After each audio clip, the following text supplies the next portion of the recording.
Ecology of direct selling. अब ecology एक word है जो डिफाइन करता है कि पूरा एनवायरमेंटल सिस्टम इसका कैसा है और एक एक चीज उसके साथ कैसे कनेक्टेड है। मैं फास्ट आपको लेके चलूंगा थोड़ा सा।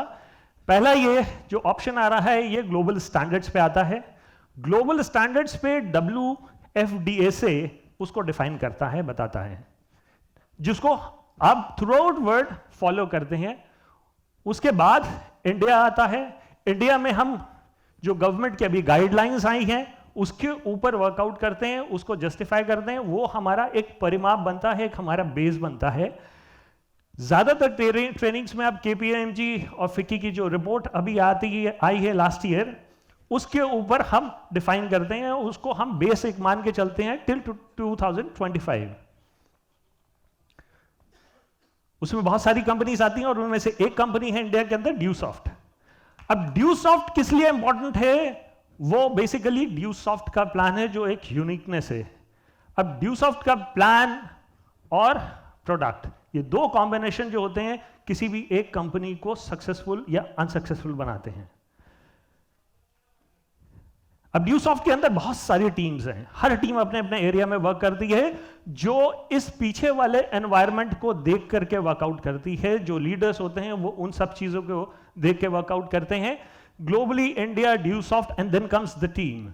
अब टीम कैसे डिफाइन करती है? टीम के लिए क्या इंपॉर्टेंट होता है?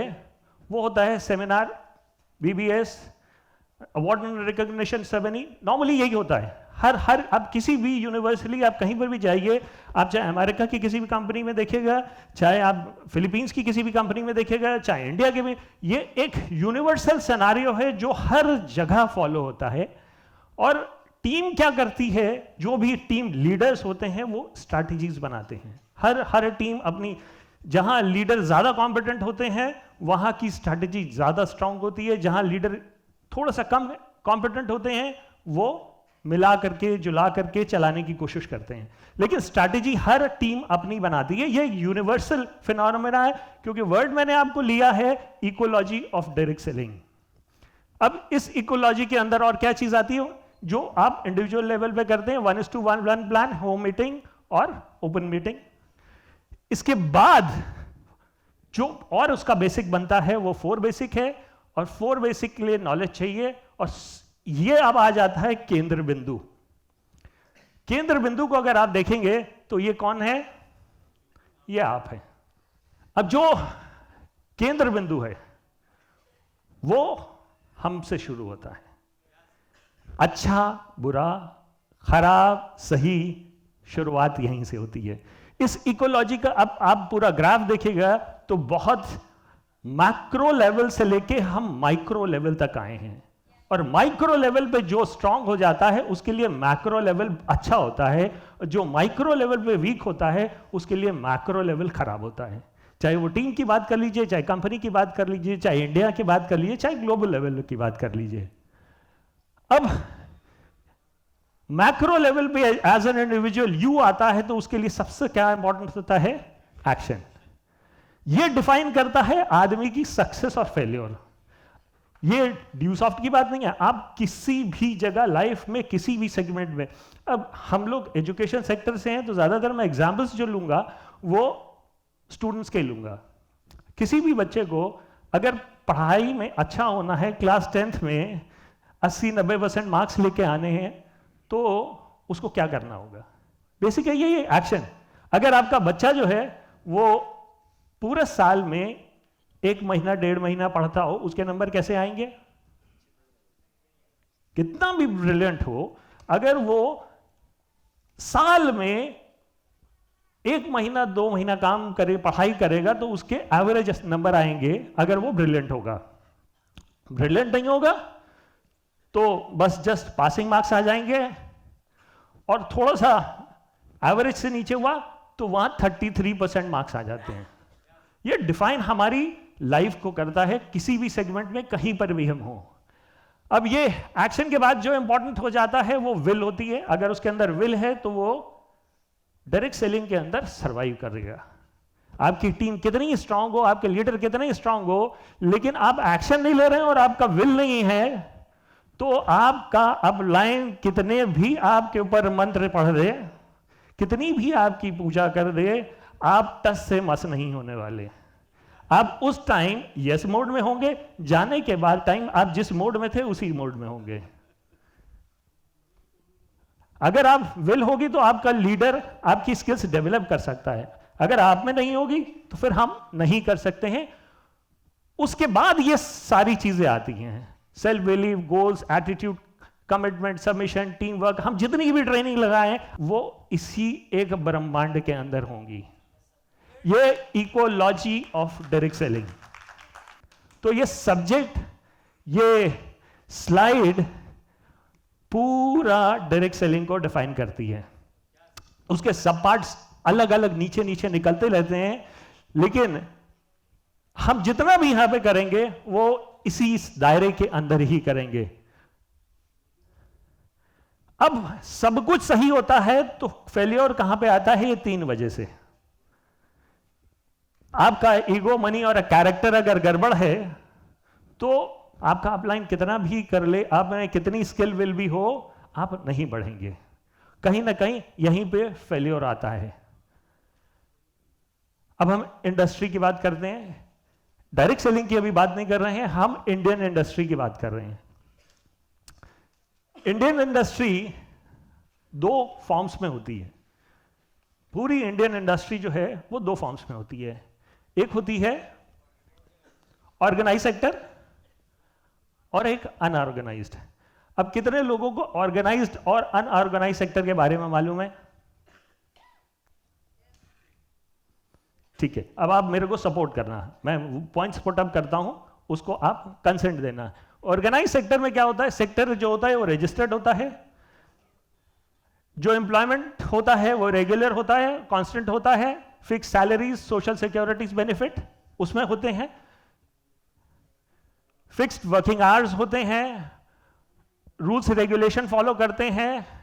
एग्जाम्पल्स उसके बैंक्स हैं, फिक्की है, नेशकॉम है, कई गवर्नमेंट डिपार्टमेंट्स हैं, सारे जो हैं ये सब ऑर्गेनाइज सेक्टर में आते हैं। हिंदुस्तान में है, हाँ, जो बड़ी कंपनियां हैं, रिलायंस है, ऑर्गेनाइज सेक्टर में आता है। ये जितनी भी सारी चीजें होती हैं ये ऑर्गेनाइज सेक्टर में आती हैं। मैं ये क्यों बता रहा हूं? क्योंकि मैं आपको आज क्लियर करना चाहूंगा कि डायरेक्ट सेलिंग इस टाइम हिंदुस्तान में कहां स्टैंड करती है। अब अनऑर्गेनाइज्ड में क्या होता है? रजिस्टर्ड नहीं होता है, एम्प्लॉयमेंट टर्म फिक्स्ड कोई नहीं होता, इरेगुलर होता है, सैलरी कोई फिक्स नहीं होती है, फ्लेक्सिबल वर्किंग आवर्स होते हैं, सेक्टर्स किराना शॉप, पेमेंट, पान शॉप, बार्बर, लेबर या फैमिली का छोटा बिजनेस, ये सब अनऑर्गेनाइज। एग्रीकल्चर जो है वो अनऑर्गेनाइज सेक्टर में आता है। अब ये पूरा इसी में हिंदुस्तान की जीडीपी आती है। पूरे हिंदुस्तान की जो जीडीपी आज की डेट में अगर हम कह रहे हैं कि हमारी 8.9 से कम होकर के 5.1, 5.2, 5.6 अलग अलग एजेंसीज डिफरेंट रेट करती हैं, तो वो हमारी जो जीडीपी वेरी करती है वो इन्हीं सब सेक्टर से करती है, ऑर्गेनाइज्ड और अनऑर्गेनाइज्ड। ऑन एन एवरेज जो है वो 10% कंट्रीब्यूट करता है ऑर्गेनाइज सेक्टर जॉब्स में। जहां मैक्सिमम क्रंच है, जो आज की डेट में आप सिनेरियो सुन रहे हैं, जो गवर्नमेंट्स के लिए चैलेंजेस बनते हैं, गवर्नमेंट्स सक्सेस होती हैं, फेलियर होती हैं, पॉइंट ऑफ डिस्कशन होता है कि अपॉर्चुनिटीज कहां पे हैं। तो जो जॉब्स हैं वो 10% यहां पे हैं और अनऑर्गेनाइज सेक्टर में 90% है। अब जो 90% गवर्न कर रहा है वो कंट्री को गवर्न करता है। गवर्नमेंट अगर चेंजेस लेकर के आती है, जैसे अभी आरबीआई से 1.76 लाख करोड़ ले लिए गए, वो कहां लगाए गए? ऑर्गेनाइज सेक्टर में, कि वहां पर हम कंपनीज के टैक्सेस कम कर देते हैं। लेकिन जो जॉब प्रोवाइड करता है वो ये सेक्टर करता है। लेकिन हिंदुस्तान में आज की डेट में ऑर्गेनाइज सेक्टर 50% से ऊपर नहीं कंट्रीब्यूट करता है, 50% ये अनऑर्गेनाइज कंट्रीब्यूट करता है, जो आज की डेट में इंडिया की मेन स्ट्रेंथ है और बैकबोन है। अफेक्ट इसके ऊपर आया है, इसीलिए हमारी जीडीपी की जो ग्रोथ रेट है वो उस हिसाब से नहीं बन पा रही है। अब आपको मैं बताऊंगा कि मैं ये सब्जेक्ट क्यों लिया, क्योंकि मैं आपको डायरेक्ट सेलिंग का कॉन्सेप्ट क्लियर कराना चाह रहा हूं कि डायरेक्ट सेलिंग स्टैंड कहां कर रही है, क्योंकि यही दो हमारे सेक्टर हैं जो हमारे इंडिया को गवर्न कर रहे हैं। हमारी इंडस्ट्री क्या है? एक ऑर्गेनाइज सेक्टर में है, एक अनऑर्गेनाइज सेक्टर में, लेकिन एक थर्ड सेक्टर अभी उठ करके आ रहा है जो इंडियन इकोनॉमी को गवर्न करने वाला है, वो है सेमी ऑर्गेनाइज सेक्टर। अब सेमी ऑर्गेनाइज सेक्टर इसको कैसे कह सकते हैं? सेमी इसलिए कि जैसे कंपनी है वो ऑर्गेनाइज सेक्टर में आ जाती है, जो नेटवर्क है वो अनऑर्गेनाइज्ड में आता है, लेकिन यहां कॉम्बिनेशन जो है ऑर्गेनाइज्ड और अनऑर्गेनाइज्ड का एक साथ बनता है, जहां पर टीम्स जो हैं वो लीडर्स अपने एक ऑर्गेनाइज सेक्टर की तरह वर्क करते हैं, अपना सिस्टम बनाते हैं, अपनी वर्किंग स्टाइल्स, अपने शेड्यूलिंग, अपनी स्ट्रैटेजीज, ये सब डिसिप्लिन क्रिएट करते हैं एज अ ऑर्गेनाइज सेक्टर। लेकिन वो केटर जो करते हैं हिंदुस्तान भर में, वो अनऑर्गेनाइज सेक्टर की करते हैं, क्योंकि जो हमारे मैक्सिमम क्लाइंटेज आती हैं वो अनऑर्गेनाइज सेक्टर से आती हैं। लेकिन आज की डेट में अगर गवर्नमेंट को आगे बढ़ना है तो मेरा तो यही अब मानना है कि ये जो सेमी ऑर्गेनाइज सेक्टर है ये इंडिया की जीडीपी में बहुत ज्यादा कंट्रीब्यूट करने वाला है, और इस कंट्रीब्यूशन में डायरेक्ट सेलिंग का हाथ बहुत तेजी से बढ़ने वाला है। अब सेमी ऑर्गेनाइज सेक्टर के कुछ फीचर्स मैंने लिखे हैं, हम जल्दी जल्दी उसको पढ़ लेते हैं।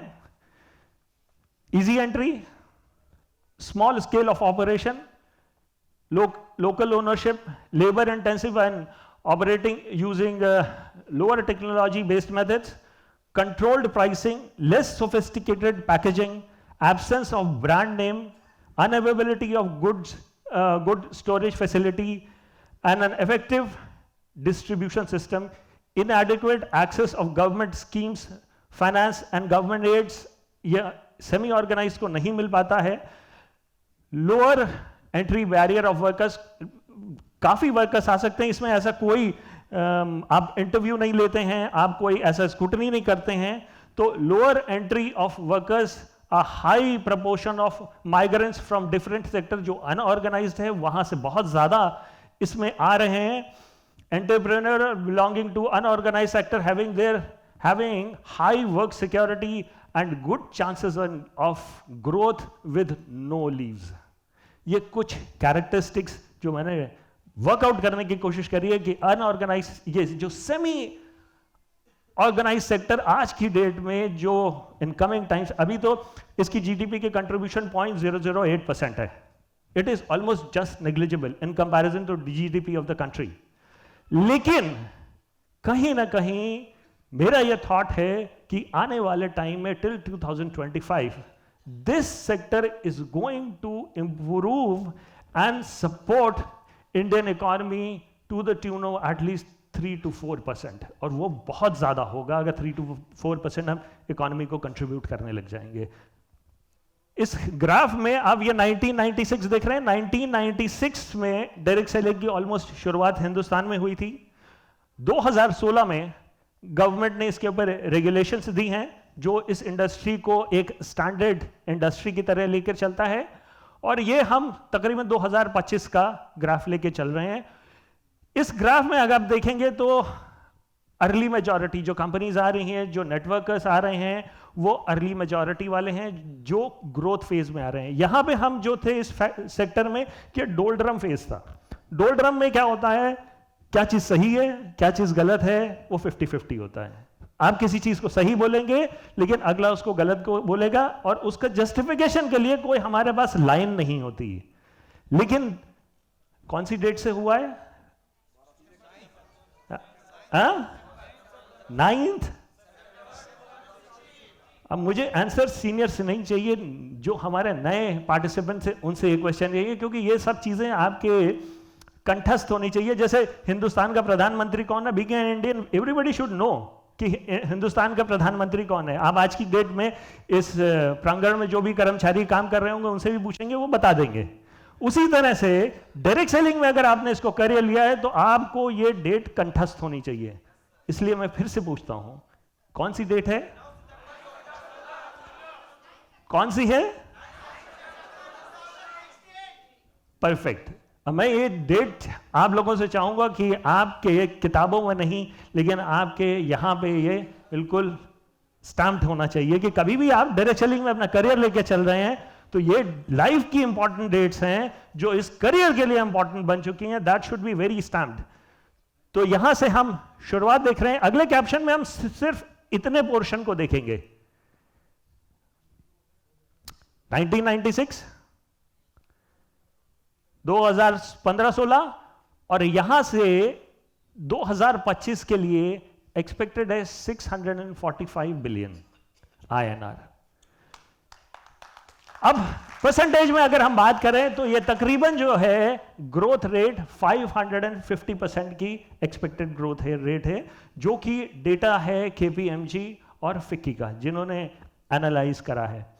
अब ये एनालिसिस वाला जो चीज होती है उन्होंने ये प्रेडिक्ट करा है, ठीक है, वो ऑर्गेनाइज सेक्टर में आते हैं KPMG, फिक्की, और वो जो डेटा वर्कआउट करते हैं वो भी ऑलमोस्ट जो कंपनीज उनके साथ एसोसिएटेड होती हैं उनका करते हैं। नॉर्मली जो कंपनीज एसोसिएटेड होती हैं वो IDCA या FDSA में होती हैं, या कुछ कंपनीज को वो और जानते हैं जिनका वो डेटा एनालाइज करते हैं। लेकिन हिंदुस्तान में काफी ऐसी कंपनीज हैं जो उनकी मेंबर्स नहीं है लेकिन डायरेक्ट सेलिंग में बहुत आगे बढ़ रही हैं। अब जब वो आगे बढ़ रही हैं तो उनका डेटा वो लोग नहीं लेके चलते हैं। जो ये एक्सपेक्टेड है 645, मेरे हिसाब से ऑर्गेनाइज्ड और अनऑर्गेनाइज्ड को अगर हम मिला लें तो ये कम से कम 1 लाख के बराबर है। It is so huge, it is so huge, ये हम सोच नहीं सकते हैं। और 550% की ग्रोथ रेट वो आप किसी भी इंडस्ट्री में होते हुए नहीं देख सकते। 550% की ग्रोथ इंडिया के, अभी हम लोग GDP की बात कर रहे हैं, लेकिन इंडिया इकोनॉमी जो है वो 3 ट्रिलियन की इकोनॉमी है। It is a huge economy, 3 trillion economy, जिसको मोदी जी 5 ट्रिलियन का बात कर रहे हैं कि हम इसको 5 ट्रिलियन लेकर के जाएंगे। पॉसिबिलिटी है, अगर हमारे बेसिक्स स्ट्रांग हैं, पॉसिबिलिटी है, उसमें कोई इफ एंड बट की बात नहीं है। और उस ग्रोथ में ये सेमी ऑर्गेनाइज सेक्टर बहुत बड़ा कंट्रीब्यूशन देने वाला है।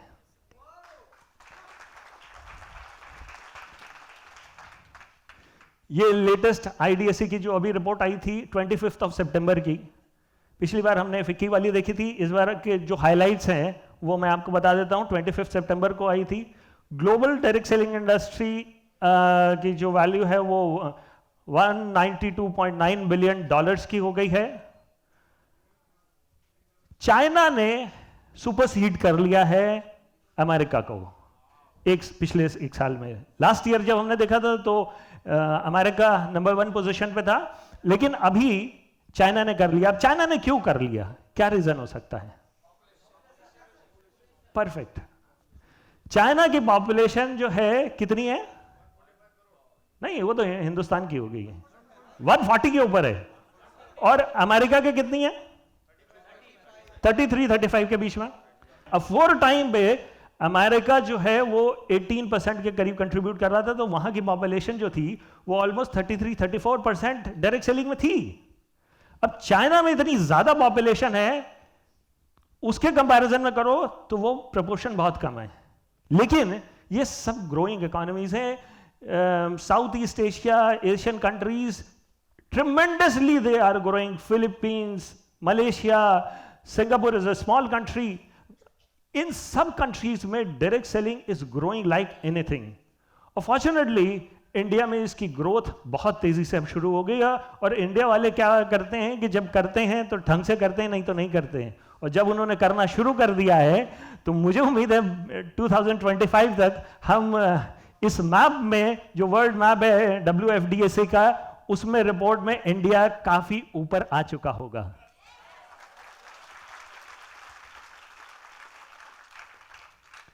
ये USA का 18.5 से USA अब आ गया है 18.3।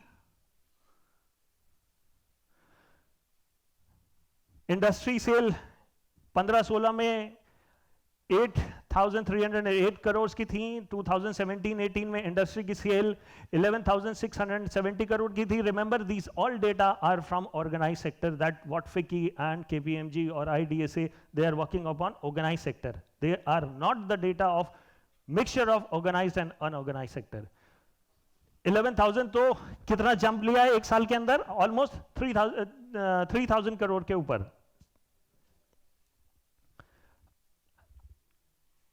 18-19 जो लेटेस्ट है वो 13,000 है। अब आप देख रहे हैं कंटिन्यूअसली ये ग्रो कर रहा है। It is growing at a rate of, जो अभी ग्रो कर रहा है वो 13% उसका शो हो रहा है। इससे पहले जब अगर हम इनके डेटा देखते थे तो 24% है, लेकिन 2011 में ये गिरा था। 11 के बाद जो इसकी ग्रोथ फिर से शुरू हुई थी वो 2016 के बाद से शुरू हुई है, जो कंटिन्यूअसली अब इसको एक ग्रोथ दे रहा है। 5.8 मिलियन टोटल डायरेक्ट सेलर्स हैं।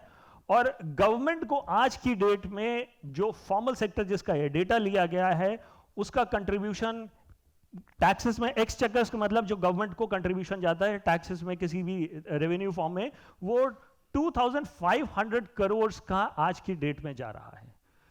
So see, this industry is contributing indirectly to the government taxes as well, and that is to the tune of 2,500 crores again from the organized sector जिसका ये data लिया गया है। अगर holistic में लेंगे तो definitely you can double of this. ये वही पुराने वाले कैप्शन में है, एक मैंने इसको बार ग्राफ से दिखा दिया है। 2018 और 25 के बीच में देखिए कितना डिफरेंस है। तभी मैं कह रहा हूं 550% का ग्रोथ है। और विमेंस का पार्टिसिपेशन जो अभी आ रहा है वो 58% और मेल्स का 42%। इंडियन सिनारियो में ये डेफिनेटली बढ़ना चाहिए, लेकिन मैक्सिमम कंपनीज जो होती हैं वुमेन ओरिएंटेड प्रोडक्ट्स की वजह से विमेन पार्टिसिपेशन काफी ज्यादा होता है। लेकिन डेफिनेटली विमेन्स ड्यूसॉफ्ट के अंदर भी इस टाइम प्रोपोर्शनेटली मेन से फास्टर ग्रोथ रेट पे चल रही हैं।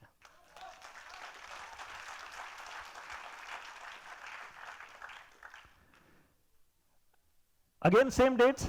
This is the important date.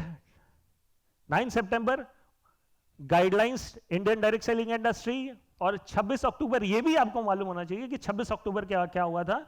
ये गाइडलाइंस आई थी, फिर इंडियन गजटी में जो रूल बनता है जब तक वो इंडियन गजटी में नहीं छपता है तब तक वो फॉर्मल नहीं होता है। इंडियन गजटी में ये 26 अक्टूबर 2016 को आ गया था। आज की डेट में अगर आप देखेंगे तो 13 स्टेट्स, मैं उनके स्टेट्स का भी बता दूंगा कौन कौन सी स्टेट्स में इसके ऊपर अपनी गाइडलाइंस डाल दी हैं। और 30, अच्छा अभी कितने स्टेट्स और यूनियन टेरिटरीज हैं? कितने स्टेट्स हैं?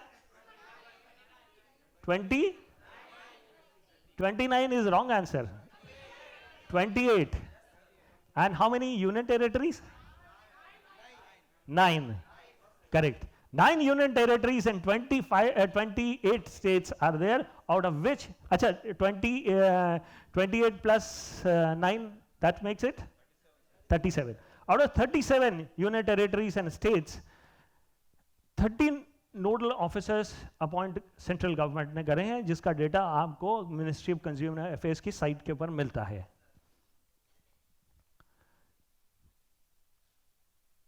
जो हमारा ये 9 सितंबर को आया, उसके 2-3 इंपॉर्टेंट पॉइंट्स हैं जो आपको क्लैरिटी चाहिए, क्योंकि आप इस डायरेक्ट सेलिंग में हैं, आपके लिए कुछ फंडामेंटल्स ऐसे हैं जो बिल्कुल क्लियर होने चाहिए। इसकी formation basically to protect consumer है। इस गाइडलाइन में जो करीब 12 पेज का है, उस 12 पेज में कोई स्पेसिफिकेशन नहीं है कि डिस्ट्रीब्यूशन सिस्टम कैसे होना चाहिए, क्या वो बाइनरी में होना चाहिए या डिफरेंशियल प्लान में होना चाहिए या मैट्रिक्स में होना चाहिए। गवर्नमेंट ने अपनी इस गाइडलाइन में कहीं कोई वर्ड नहीं डिफाइन करा है जो स्पेसिफाई करे कि ये किस तरह से वर्कआउट करेगा। यहां पे एक इंपॉर्टेंट है कि money should be distributed from the amount received. Money should be distributed from the amount received. Money should be distributed from the amount received means that no company can distribute the amount beyond the amount that has been received by the company. मान लीजिए आपके पास 100 रुपए आता है, कोई भी company उस 100 रुपए से ज्यादा नहीं डिस्ट्रीब्यूट कर सकती है। Product distribution profit, X, Y और Z. X plus Y plus Z is equals to 100. किसी भी फॉर्म में ये वाला जो सेक्टर है, it can not increase this. जो सेगमेंट बोलता है कि ये वाई फैक्टर जो है हम कहीं इन्वेस्ट करके किसी और फॉर्म में उसको डबल करते हैं और फिर उसको आपको देते हैं, आपको और इनकम आती है, that is illegal. Any company that is working into this system, x plus Y plus Z should be equal to 100। जो कोई भी कंपनी जो है 100 के ऊपर नहीं दे सकती है, सब कंपनी लॉसेस में जाती हैं। कोई भी कंपनी जो चलती है इनपुट और आउटपुट, 3 सिनेरियो बनते हैं, input output, input output, input output. When input is greater than output, company will run. When input is equals to output, company will run. When input is less than output, company will fall or run. जो ये basic जिनको clear हो जाता है, कई लोग होते हैं जो सिक्के का दूसरा पहलू नहीं देख पाते हैं, और जब नहीं देख पाते हैं तो उनको 6 महीने साल भर बाद रियलाइज होता है कि मैंने क्या गलती करी। बेसिक फंडामेंटल यही है, x plus Y plus Z should be equal to 100, input should be greater than output, the company will run. अब इनपुट आउटपुट बराबर भी आता है तभी कंपनी रन करती है, और जहां इस सिनेरियो में पहुंचे इस वैनिशेस। तो ये आप बेसिक फंडामेंटल याद रखिएगा। जो गाइडलाइंस है उसमें कोई स्पेसिफिक प्रोडक्ट डिफाइन नहीं है कि आप कौन सा प्रोडक्ट प्रमोट कर सकते हैं, कौन नहीं कर सकते हैं। ये बेसिकली जो मुद्दे हैं ये आदमी को बिल्कुल क्लियर होने चाहिए, क्योंकि मार्केट में सबसे बड़ी दिक्कत क्या है, हमने आज इस बार टॉपिक भी दिया है ये डिजिटल टेक्नोलॉजी का, कि उसके फायदे क्या हैं और नुकसान क्या हैं। तो कई जगह जो है डिजिटल टेक्नोलॉजी जो है वो फैब्रिकेटेड मैनिपुलेटेड वीडियोस रोटेट होते हैं, और वो रोटेट होते होते फाइनली आपके अप्लायंस के पास जाते हैं।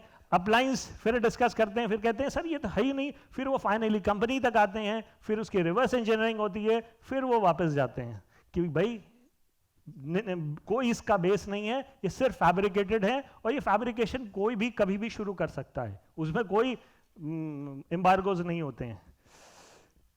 13 स्टेट्स, ये डेट वाइज है। सबसे पहले जो जिस स्टेट ने इसके ऊपर वर्कआउट करके दिया था वो छत्तीसगढ़ थी, फिर Sikkim, Telangana, Andhra Pradesh, Odisha, Kerala, Mizoram, West Bengal, Rajasthan, Tamil Nadu, Goa, Maharashtra, and the last add to it is Himachal प्रदेश।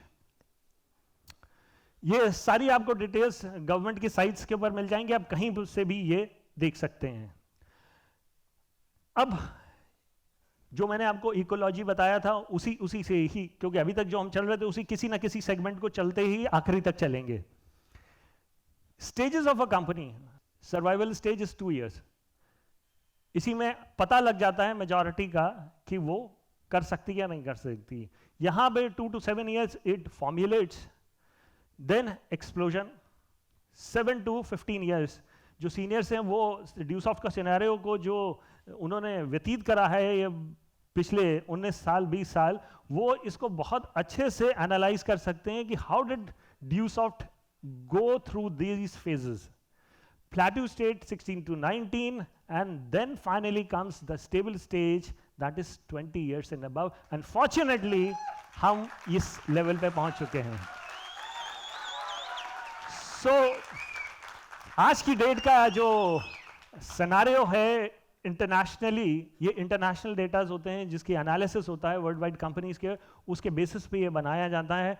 उसके हिसाब से Dewsoft has reached to the stable stage of all industries working throughout world. It is not over India, throughout world उस लेवल पे पहुंच चुकी है कि stable stage, stable company. और डायरेक्ट सेलिंग की 20वीं पहली सालगिरह बनाने वाली हिंदुस्तान की ये पहली कंपनी है। स्टेबल स्टेज 20 साल। अब क्यों 20 साल चली, इसके कुछ बेसिक फंडामेंटल हैं। कोई भी चीज अगर 20 साल चली है तो फ्लूक में चल सकती है? नहीं चल सकती ना। उसके लिए कुछ फंडामेंटल्स स्ट्रांग होने चाहिए। अब फंडामेंटल हमारे क्या हैं? फंडामेंटल मैं अभी कुछ पॉइंट्स डिस्कस करूंगा। सबसे पहला इंपॉर्टेंट पॉइंट है कि perfect plan. Majority of companies जो होती हैं वो इनपुट आउटपुट रेशो नहीं मैनेज कर पाती, जो मैंने अभी आपको बताया। उनके इनपुट आउटपुट रेशो में कहीं ना कहीं 2 साल के अंदर वो प्रॉब्लम्स आ जाती हैं, जिसकी वजह से वो आउट ऑफ सर्विस हो जाती हैं। अब हमारा जो प्लान है उसके ऊपर भी मैं आज थोड़ी सी रोशनी डालने की कोशिश करूंगा, इफ टाइम परमिट, कि हम क्यों 20 साल चले हैं। हमारा प्लान जो डिस्ट्रीब्यूशन प्लान है, जो नेटवर्किंग प्लान है, वो इस टाइम डायरेक्ट सेलिंग इंडस्ट्री का वो कोका कोला के फॉर्मूले की तरह है। कोका कोला के फॉर्मूले की तरह मैं उस रैंक में इसको क्यों लेता हूं, क्योंकि जब शुरुआत होती है और मेजॉरिटी ऑफ द कंपनीज जो होती हैं वो डिफरेंशियल प्लान की होती हैं। डिफरेंशियल प्लान से बाइनरी प्लान फास्ट होता है, इसमें कोई डाउट की बात नहीं है। लेकिन डिफरेंशियल प्लान में जो वर्कआउट कर रहे हैं उनको सरवाइव करने के लिए नेगेटिविटी कुछ क्रिएट करनी पड़ती है, जो डिफरेंशियल से बाइनरी की तरफ करते हैं। तो जो इनिशियल लेवल पे हमने सन 2002-3 में देखा था, उसमें बेसिकली ये था कि जो बाइनरी होता है वो 5 साल में बंद हो जाता है। पहला चैलेंज, 5 साल हो गए, 5वीं सालगिरह सेलिब्रेट करिए। फिर आया 2-3 साल बाद कि 10 साल में बंद हो जाता है। फिर हमने 10वीं भी मॉरिशस में सेलिब्रेट करी। फिर आया नहीं, ये 15 में बंद होता है। हमने 15वें भी सेलिब्रेट करी थाईलैंड में। और फिर आया कि ये 20 में होता, हम 20 की भी सेलिब्रेट कर रहे हैं। तो हम इंडस्ट्री को ये प्रूव करते जा रहे हैं कि बाइनरी और ड्यूसॉफ्ट का प्लान इज 24 कैरेट गोल्ड। उसको कोई छू नहीं सकता, कोई लेवल नहीं पार कर सकता, वो अद्वितीय है। तो plan is very important, which has been happening in making our success story for last 20 years। एक मैंने जब ड्यूसॉफ्ट का आपको दिखाया था तो दूसरा पॉइंट था परफेक्ट प्रोडक्ट। अब परफेक्ट प्रोडक्ट कैसे, मैं इसको निश वाला मैंने वर्ड लिया है। अब निश कितने लोग वर्ड समझते हैं? NICHE। निश एक वर्ड होता है अंग्रेजी का, निश, NICHE। निश जो होता है वो यूनिक होता है, जो हाँ उत्कृष्ट, उसके कई सारे मीनिंग हैं, आप काफी डिफरेंट सेगमेंट्स में यूज करता जाता है। मैं पहली बार ड्यूसॉफ्ट के मंच पे उस वर्ड का यूज कर रहा हूं कि ड्यूसॉफ्ट निश प्लान और निश प्रोडक्ट के बेसिस पे आज इतना सक्सेसफुल है। अब वर्ल्ड वाइड देखिए, वर्ल्ड वाइड आप देखिए, बहुत ही कम कंपनी मिलेंगी जो एजुकेशन एज अ प्रोडक्ट को लेके आती हैं। बहुत चैलेंजिंग है। चैलेंजिंग इसलिए है क्योंकि भीड़ चलती है मार्केट में कि ये चीजें हैं, उसको कॉपी करो और उसको वर्कआउट करो। आउट ऑफ बॉक्स सोच के आना और ये इमेजिन करना कि ये मैनकाइंड के लिए जरूरी है, वो एक निश क्रिएट करता है। बाकी जो प्रोडक्ट्स होते हैं उनकी अपनी एक क्वालिटी होती है। अब जैसे बिग बाजार की अपनी एक क्वालिटी है, करेक्ट, लेकिन यूनिवर्सिटी की भी अपनी एक क्वालिटी है। आप क्या बिग बाजार को किसी यूनिवर्सिटी से कंपेयर कर सकते हैं? हाँ? दोनों की अपनी अपनी क्वालिटी है। बिग बाजार में जो प्रोडक्ट आता है उसकी अपनी क्वालिटी होती है, लेकिन यूनिवर्सिटी में जो पढ़ाई होती है उसकी अपनी क्वालिटी होती है। जो बिग बाजार के प्रोडक्ट होते हैं वो कंज्यूमेबल आइटम होते हैं और वो पेरिशेबल होते हैं। यूनिवर्सिटी की जो पढ़ाई होती है वो अनंत काल तक होती है। अगर आप पढ़ाई की बात करेंगे तो नालंदा का नाम आ जाता है। इस टाइम एग्जिस्टिंग स्टेट में नालंदा सबसे पुरानी यूनिवर्सिटी में आती है। ऑक्सफोर्ड, कैम्ब्रिज, ये सारी यूनिवर्सिटीज 10th सेंचुरी की हैं जो आज भी चल रही हैं। जो भी वहां से प्रोडक्ट निकले हैं उनका डीएनए चेंज हुआ है। एजुकेशन एक ऐसी चीज होती है जो डीएनए चेंज करती है। जिस फैमिली में इस इंग्रेडिएंट का अंश पड़ जाता है वो फैमिली की जेनरेशंस चेंज होने लग जाती हैं। और हमने प्रोडक्ट डीएनए चेंज करने वाला लिया है, पेरिशेबल वाला नहीं लिया है। ये हमारा निश प्रोडक्ट है।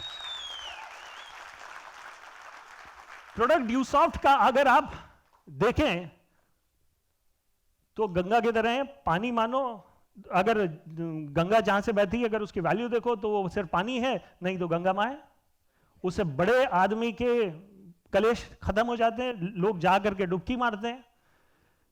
लेकिन आप उसको पॉल्यूट करो तो पॉल्यूट होता है, आप किसी भी तरह। लेकिन गंगा की एक सैनिटी हमेशा रहती है, वो गौमुख से शुरू होकर के गंगा सागर तक रहती है, उसकी सैनिटी कभी भी नहीं। तो एजुकेशन एज अ प्रोडक्ट, आप किसी भी एरिया में, इंडिया के किसी भी नूक कॉर्नर पे आप जाइए, एजुकेशन की जो वैल्यू है वो कभी खत्म नहीं होने। और ये एक ऐसा प्रोडक्ट है जो कभी पैरिशेबल नहीं होने वाला, उसकी कोई एक्सपायरी डेट नहीं होती। The third point is the perfect captain.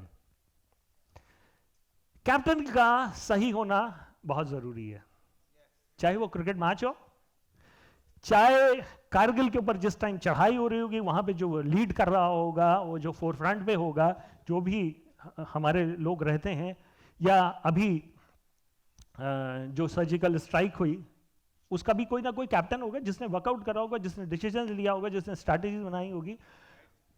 वो उसका परफेक्ट होना बहुत जरूरी है।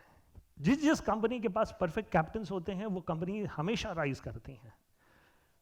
दो ये चीजें इंग्रेडिएंट्स तो इंपॉर्टेंट हैं, ये थर्ड इंग्रेडिएंट उतना ही इंपॉर्टेंट है जो इसको 20 साल लेकर के आता है। और फॉर्चुनेटली हमारे पास जो कैप्टन है उसका EQ और IQ बिल्कुल 100% के ऊपर है। फॉर्चुनेट है कि हमें ऐसे कैप्टन मिले। हम सब फॉर्चुनेट हैं अगर 20 साल देख रहे हैं, क्योंकि 20 साल में आप जिस जगह पे देख रहे हैं, जिस लेवल से देख रहे हैं और जो हमने फेस करते हुए आए हैं, तो मैं नहीं कहूंगा कि the journey was just bed of roses, कि हमारे लिए हर चीज तश्तरी में था। चैलेंजेस खूब देखे, चाहे वो चैलेंजेस 2001 के हों, 2 के हों, 3 के हों, 5 के हों, 8 के हों, 11 के हों, 13 के हों, 16 के हों, हमने चैलेंजेस हर बार देखे हैं। लेकिन कैप्टन जब कहता मैं हूं ना, तो सारे खड़े हो जाते हैं। ये वर्ड मैं हूं ना किसी भी ड्यू सॉफ्टवेयर के अंदर वो ऐसा लगता है जैसे पावर हाउस, उसका बैटरी डिस्चार्ज हो गया, गया पावर हाउस से लगा, मैं हूं ना, चार्ज अप हो गया, जुट गया। तो ये एक बहुत बहुत इंपॉर्टेंट फैक्टर है जो हमें 20 साल लेकर के आया है। चौथा, ड्यूसॉफ्ट बहुत फॉर्चुनेट है कि ड्यूसॉफ्ट के पास वो इंडस्ट्री की बेहतरीन लीडरशिप है जिसने हमें हर चैलेंजेस में साथ दिया।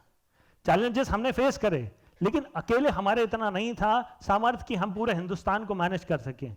उसके लिए हमें हर जगह वो पिलर्स जो कहते हैं बैकबोन ऑफ डायरेक्ट सेलिंग या ड्यूसॉफ्ट, वो हमें हर जगह मिला। अगला, एबिलिटी टू क्रिएट।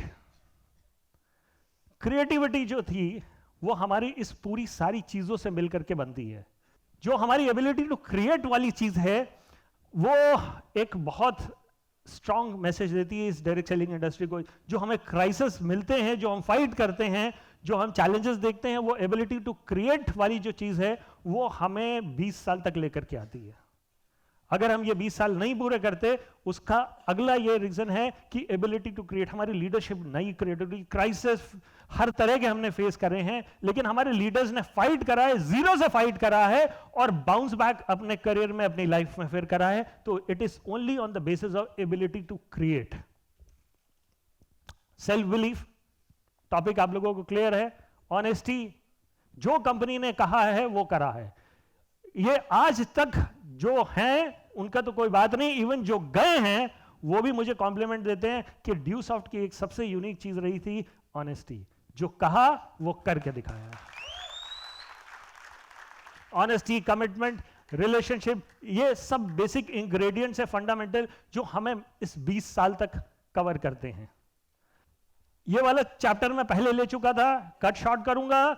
इसमें स्किल विल सबको याद है, लेकिन इसमें एक सेगमेंट मैंने पिछली बार नहीं लिया था क्योंकि वो फेज 1 था, ये फेज 2 है। इस फेज 2 में आपको क्या नजर आ रहा है? स्ट्रैटेजी और नॉलेज। हमारा ये जो 4th सेगमेंट आता था, ये वाला, ये हमने बेस्ट माना था। रीजन उसका हम लोगों ने निकाला था कि क्यों इस सेगमेंट में सारी चीजें सही हैं, लेकिन इस सेगमेंट से जब चीजें गड़बड़ होती हैं तो उसका रीजन ये होता है। इस सेगमेंट से जब स्ट्रैटेजी और नॉलेज, ये मेरा सब्जेक्ट ऐसा है कि स्ट्रैटेजी और नॉलेज नॉर्मली मैं 100 माइल एंड अबव के साथ बैठ के बात करना चाहता हूं। 100 माइल से नीचे जो है स्ट्रैटेजी मेकिंग में चैलेंजेस आते हैं। स्ट्रैटेजीज बहुत इंपॉर्टेंट पार्ट है। जो टीम्स अपनी सही स्ट्रैटेजी बना के वर्कआउट करती हैं उनकी ग्रोथ फास्ट होती है। जो टीम्स अपनी स्ट्रैटेजी वीक रखती हैं उनमें चैलेंजेस आते हैं। मेड टू अचीव ऑब्जेक्ट, मैं इसके ऊपर विस्तार से कुछ नहीं जाऊंगा।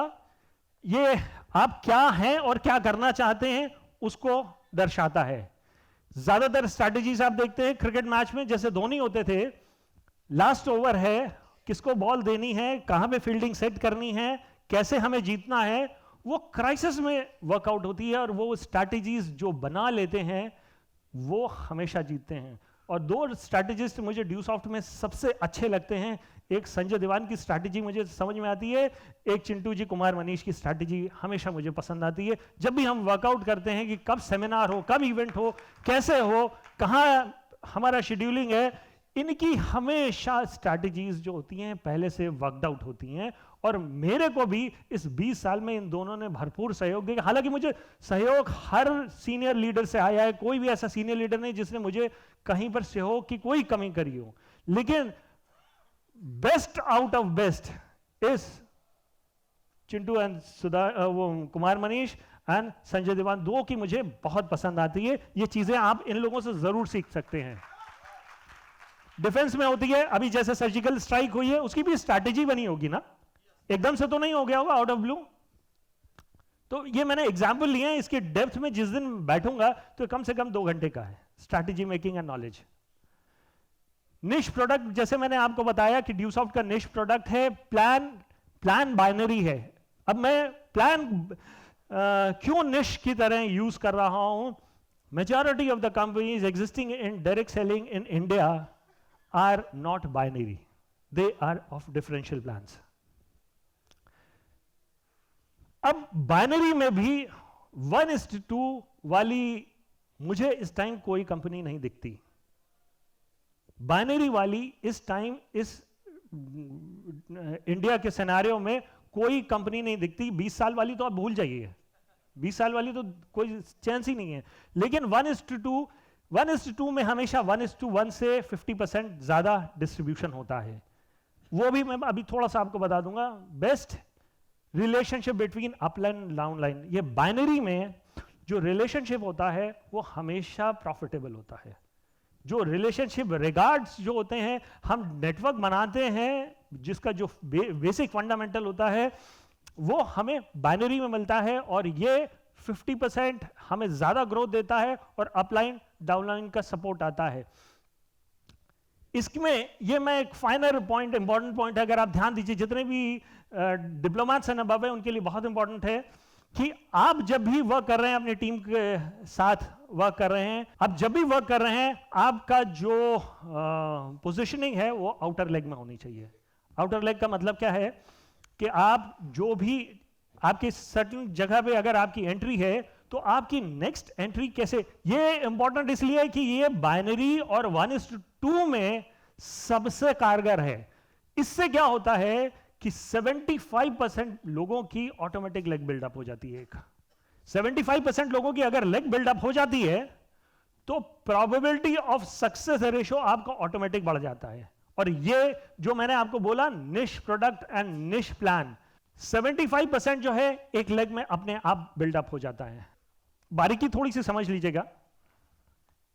इस पोजीशन पे आप हैं, हमेशा कोशिश ये करिए कि आउटर लेग, लेकिन जब भी एंट्री पड़ रही हो तो आपका जो सीनियर है या सुपर सीनियर है उसके पूछ करके ही डालिएगा कि किस साइड में एंट्री जानी चाहिए।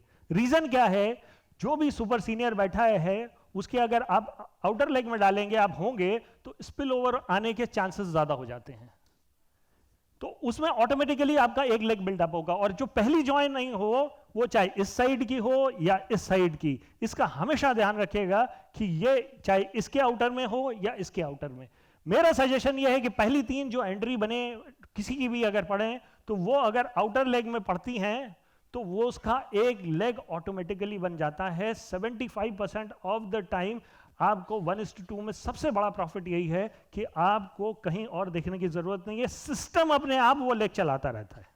66% इसमें ऑटोमेटिक वर्क हो जाएगा 1:2। अगर आपका 100 इधर 2000 इधर तो 66 आपका हो गया। 33% के ऊपर आपको वर्कआउट करना होता है और आपकी ग्रोथ आ जाती है। तो it is the fastest in direct selling industry जो लेजिटिमेट है और ग्रोथ जिसकी सबसे ज्यादा है। मैंने इसको एफडी की तरह लिया है, जो एक लेग आपकी डेवलप हो जाती है। मान लीजिए आपकी ये 5000 की हो गई, 5000 जो है आपका एफडी की तरह हो गया। जिस टाइम आपने इस साइड में वर्कआउट करवाना शुरू करा, आपकी एफडी मैच्योर होती चली जाएगी और आप आगे बढ़ते चले जाएंगे। ये एक जनरली आता है जेनरेशन वर्सेस बाइनरी प्लान। ये क्वेश्चन काफी बार मेरे पास आया है, तो उसके कुछ बेसिक्स मैं आपको क्लियर कर दूंगा। Generation is complicated plan.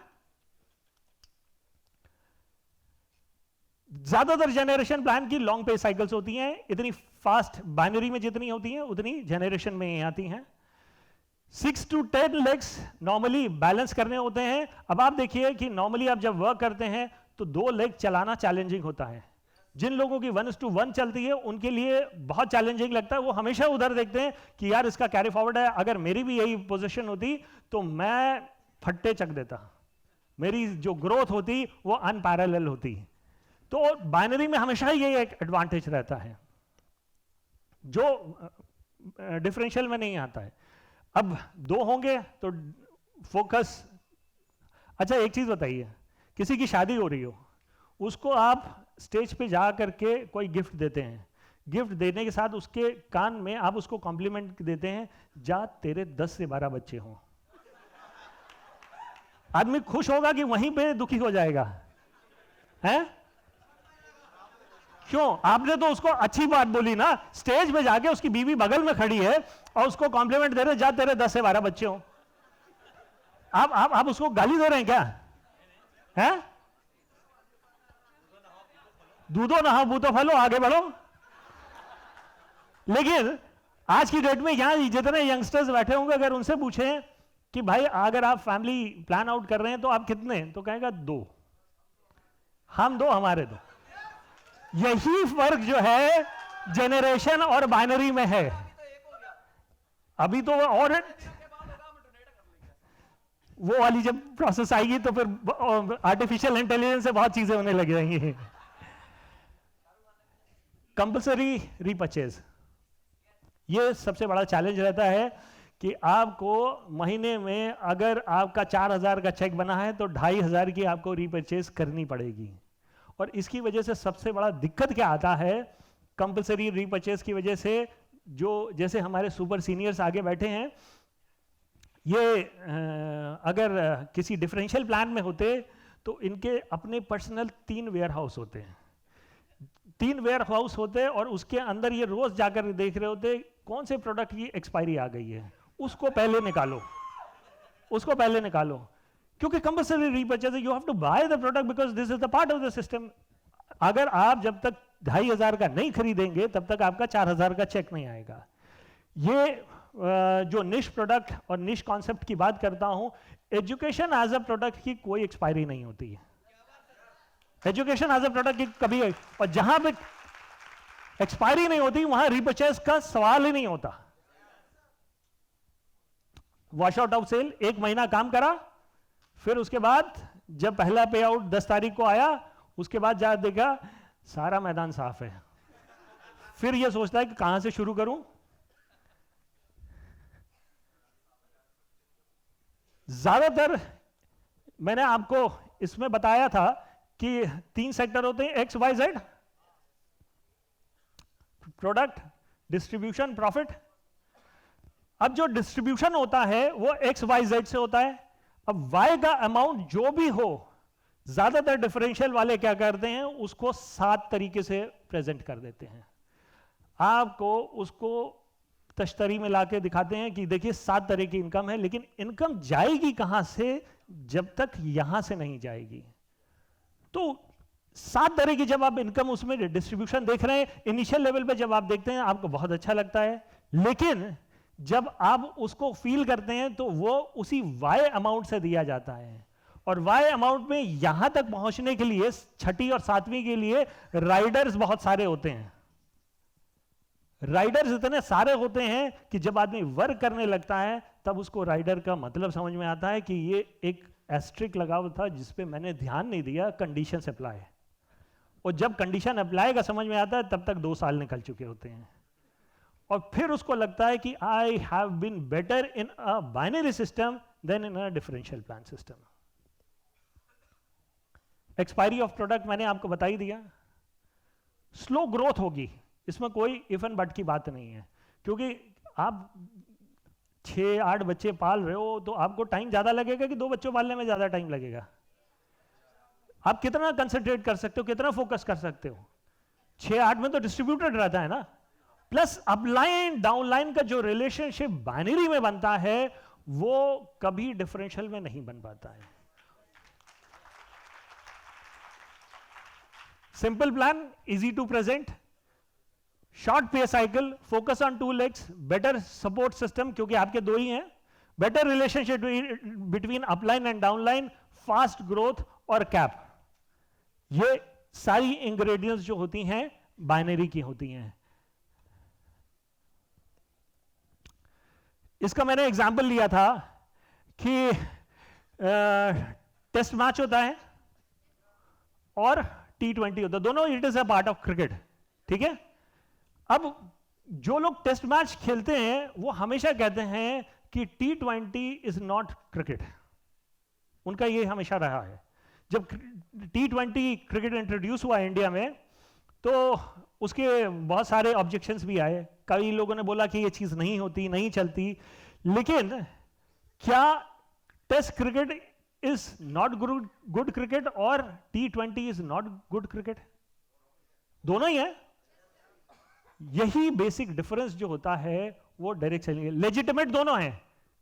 चाहे आप टेस्ट क्रिकेट खेल रहे हो वो भी लेजिटिमेट क्रिकेट है, चाहे आप T20 खेल रहे हो वो भी लेजिटिमेट क्रिकेट है। दोनों ही अपने अपने पार्ट के क्रिकेट है, दोनों लेजिटिमेट हैं। एक में फास्ट होता है गेम, 3 घंटे में खत्म होता है, एक में 5 घंटे में खत्म होता है, एक में आदमी खड़ा रहता है, खड़ा रहता है, खड़ा रहता है, 36 रन जो है वो करीब 300 बॉल में बना देता है, देखने वाला पक जाता है।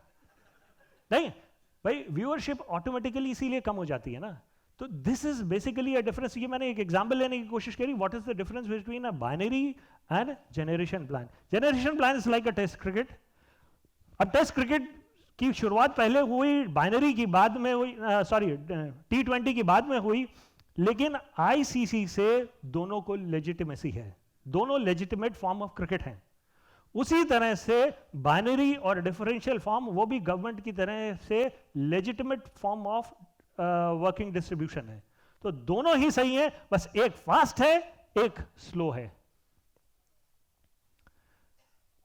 एक मैंने और एग्जांपल लिया था कि आज की डेट में अगर कोई भी गाड़ी खरीदता है वो प्रेफर करता है ऑटोमेटिक। ऑटोमेटिक प्रेफर इसलिए करते हैं क्योंकि उसमें गियर्स नहीं होते। जितनी भी हाई एंड की गाड़ियां बन रही हैं सब आज की डेट में ऑटोमेटिक बन रही हैं, कोई भी मैनुअल नहीं बन रही है।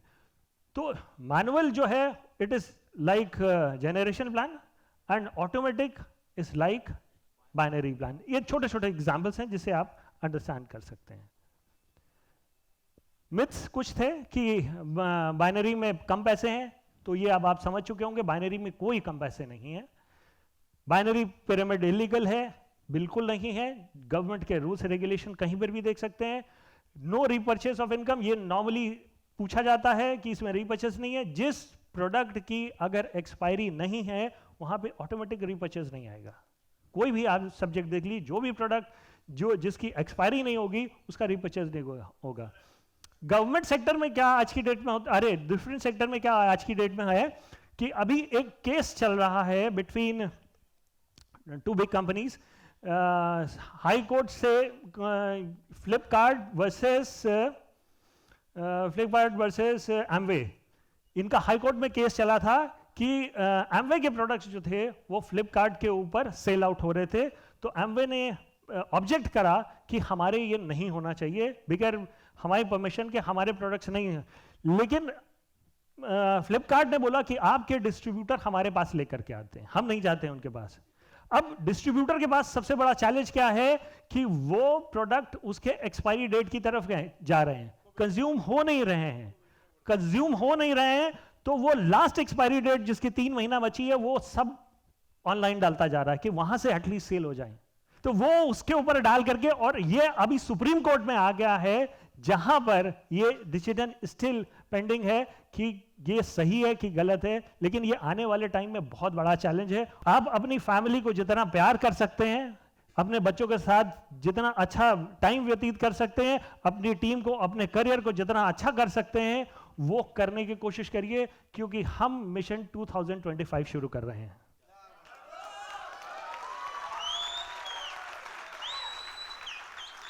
इस मिशन 2025 में आपका मिशन होना चाहिए कि आप कांस्टेंट कैप पे हो जाएं, आपके पास इतना टाइम होना चाहिए कि आप अपनी फैमिलीज को पूरा भरपूर टाइम दे सकें, और उस के बाद जो है वो हम 2025 के बाद डिस्कस करेंगे। अभी मैं आपसे यहीं पे विदा लेता हूं। 2025 के लिए हम मिशन शुरू कर रहे हैं, और आपके जो सुपर अपलायंस हैं उनके साथ बैठ करके स्ट्रैटेजी फॉर्मुलेट करिए, जो भी चीजें आपको करनी है वो उनके साथ डिस्कस करिए, कैसे पहुंचेंगे, और 2025 में हम अपनी हर चीज अचीव कर लें और सक्सेसफुल हो जाए, क्योंकि इस सेगमेंट की ग्रोथ 550% आने वाली है। 550% अगर सेगमेंट की ग्रोथ आने वाली है तो आपकी भी आने वाली है। होप आप अगले साल जब आए तो आपके पिन चेंज हो, आपके बैंक बैलेंस चेंज हो। तब तक अलविदा, शब खैर, थैंक यू।